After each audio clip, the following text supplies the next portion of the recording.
My position is that the black woman's disrespect and rebellion against the leadership and the authority of the black man is a direct cause of the breakdown in our black family structure.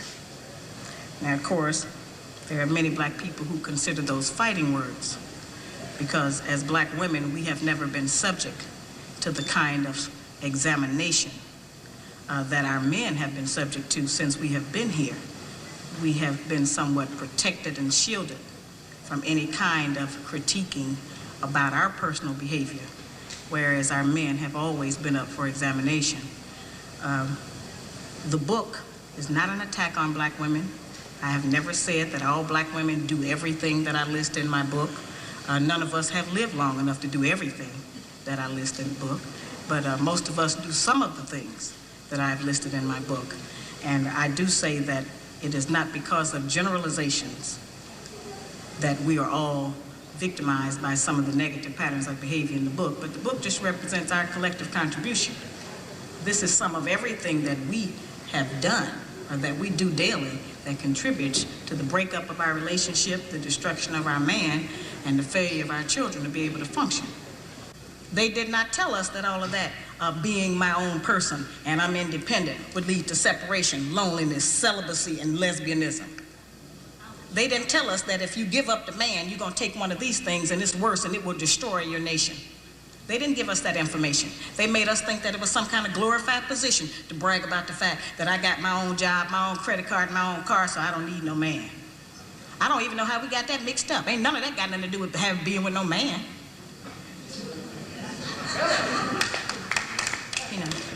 We have some serious relationship problems that nobody has been able to address us on because everybody wants to pretend that this is not going on. Over 60% of our women are single, widowed, separated, or divorced. They don't have a man. I just came out of Florida and they got a housing complex that the Urban League built, which is a black organization that is for women and children only. They say they don't allow any men in there. I didn't have time to deal with it, but I talked about them real bad. That's the silliest program I've ever heard of. You know them women that had men if they got a bunch of children. They need fathers. They need protection. We hear about the drug problem that we have in our projects across the country. It's one of the major places that we have a drug problem. We talk about the great strength that we have as black women. Well, the welfare department don't rent government apartments to single black men. Those apartments belong to black women who are allowing this to go on in their home. We have not looked at what part of the responsibility do we share. Yes, black men sell a lot of drugs, and a lot of us black women get the money from them drugs and buy some of these fancy clothes we wear. Drive around in some of these fancy cars. He is not doing these things alone and without support from us, whether they are good or bad. See, we have a lot of power. We are very strong women. I'm saying that we're using our strength in the wrong direction. We're using it to tear our man down, tear our nation down instead of building it up. Having an education and a job does not necessarily mean you have a successful life. I keep telling black women that to raise a child, they say, well, I provided with food, clothing, and shelter. That's not raising a child, that's maintaining one. To raise a child, you need a parental coalition of a man and a woman. We have sons who, by not having a father in the home, they don't know how to respect women. They take on the black female emotionalism. They're doubtful, they're indecisive, they can't make a decision. They don't know what to do about being a man because we can't teach them that. We don't have that knowledge. We have daughters who grow up in a home where they don't see any affection, where there's no man there. They go out into the world and try to mate. They don't have no idea how to be no woman to no man, how to function in a house with a man, because they haven't seen it.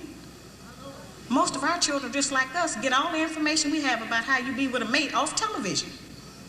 It's the only medium that shows us anybody being together. Those rules have not worked for us.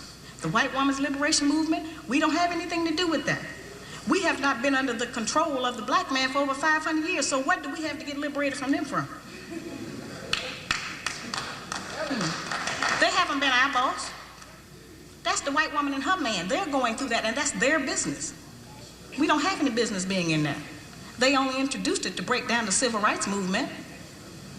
Civil rights movement started with the black man, the black woman, and the black child standing together, trying to plead for freedom, justice, and equality, and more benefits in the country that they had built. They threw the white woman in there with the women's liberation movement and made it a woman against man thing. That created a big separation between black men and black women, because then everybody started going for self. Then they bring the welfare system in and tell us in order to feed and clothe and house our children, we have to give up our man. You have to put the man out of the house. When the white farm wife goes to the government for subsidy for the farm, they don't tell her to get rid of the farmer, they keep that family together.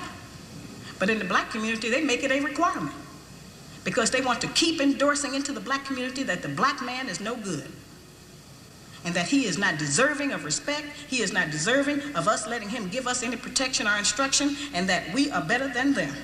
The major responsibility that the black woman has had on the earth for the trillions of years that we have been here has been one of nutrition and birthing children. Those two things have a great deal to do with the survival of any people, the reproduction of the nation, and feeding them the proper food so that they can live. Those are very important jobs. Those are very powerful positions, because it puts us in a position to decide who's going to live or die, and how slow they're going to die by what we feed them. We have a very powerful position. That's not a small role that we play. We have just been taught to misrepresent and misuse that power. The people who we have been counting on to give us the truth about how to get along have failed. The white people don't know how to get along. They don't have that information themselves. They don't get along with nobody on earth. So they didn't have no information to impart to us about how we're supposed to get along. They changed their relationship rules at will.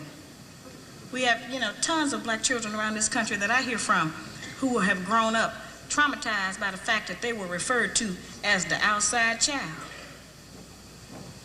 When we were having children like that, they called it illegitimate children, until the white woman started having them, and now it's single parenting. See, they changed the rules according to what they're doing. So I've called on our people to change them depending on what we want to do, what our needs are. There's another need that has not been addressed in our community, because nobody will deal with it, and that's one that God did not create three sexes. We only have men and women. Now, I have not said that we should reject the sisters who try and act like men and the men who try and act like women. I'm not saying to reject them from among us, but they need to be taught. We don't have to accept that as some kind of normalcy, because that's not normal.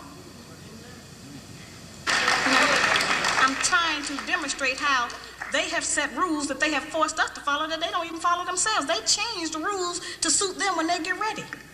We can change them to suit us when we get ready, especially if we have what we have now, which is a failing system. It hasn't worked for us. We don't have to be ashamed that it hasn't worked for us. But we do have to be ashamed of the fact that we keep plodding behind it and not trying to make the corrections that will help our people to survive.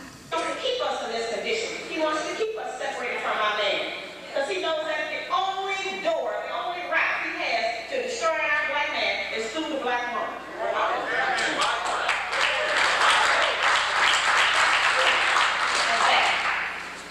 Doesn't matter what the woman's educational background is.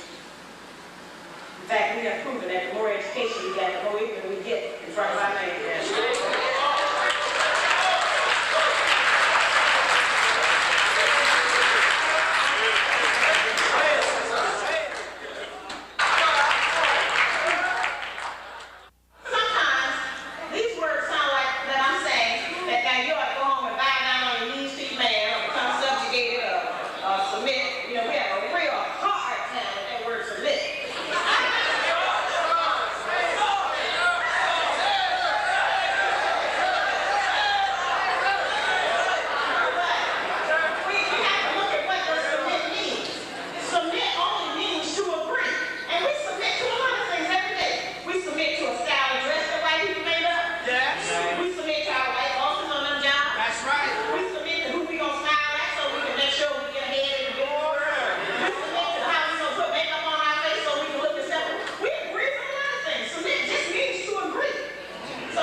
represent the missing link as black women.